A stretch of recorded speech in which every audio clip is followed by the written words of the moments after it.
Here to respond to that and talk about tonight, Tim O'Brien, Bloomberg's campaign senior advisor. Tim, welcome back to the show. Good to have you here tonight. Thanks for Martha. being here. Good to be here. What did you think of Diana Taylor's response there? It was a long time ago. Get over it. Well, I think, the core of what Diana said was that Mike has been in the vanguard of fighting for women's advancement in politics, the workplace, and society, which is true.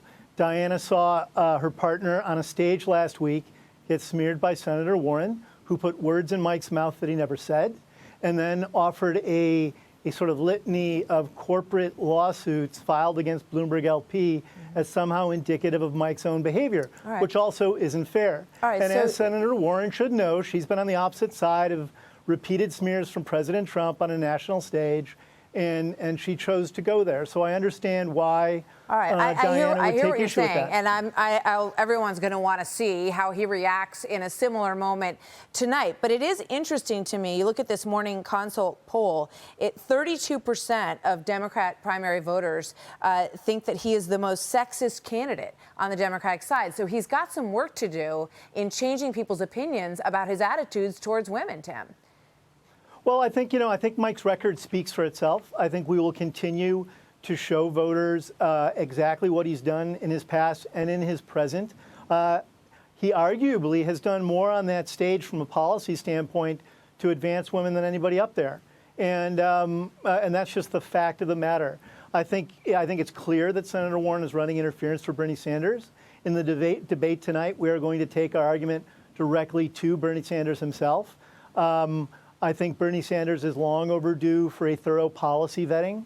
And if the Democrats don't do it, and if the people on the debate stage don't do it, Donald Trump is going to do it if Bernie Sanders is the nominee this fall. I find that very interesting because, give me a sense of, how you guys approached this. After the last debate, it couldn't have been a great meeting. And I'm wondering what your approach is that is different. What are we going to see that's different from Mike Bloomberg tonight? And, give us a preview. The Mike Bloomberg we all know well has to be on that stage with a strong sense of purpose, a clear vision, a clear statement of where he is headed. I think there's no doubt in our minds that Mike Bloomberg is the only person who's going to beat Donald Trump in the fall.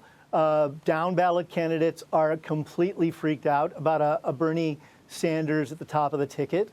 And I think people who are concerned about Donald Trump continuing to torch the Constitution and the rule of law believe that Michael Bloomberg is the only person who can take that battle to the White House. Because, it seems like in some ways he's tried to be more like the other candidates. And I say that because, he disavowed stop and frisk. He's apologized for a bunch of things, and I wonder if, maybe an embracing of who he is as someone who has thrived in a capitalist society and someone who is very much set apart from many of the people on that stage.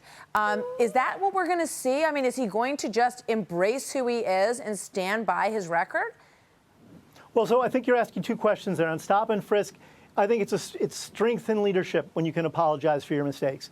Mike made a mistake, an egregious one with stop and frisk. It was not the totality of his time as mayor. He had very enlightened policies around lowering the incarceration rate, diversifying a lot of people in this city who think that was a good policy. So, but if he wants to separate himself from it, that's what he's decided. But strong leaders can apologize for their mistakes. In terms of Mike's success as a business person, he'll never apologize for that.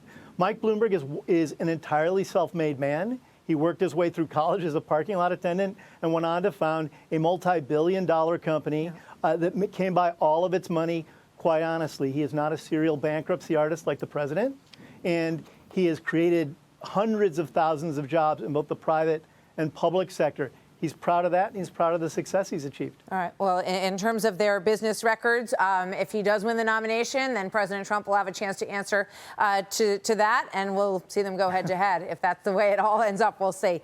It'll be fun to watch. Tim, thank you very much. We'll be watching. Tim O'Brien, good to see you tonight. Okay.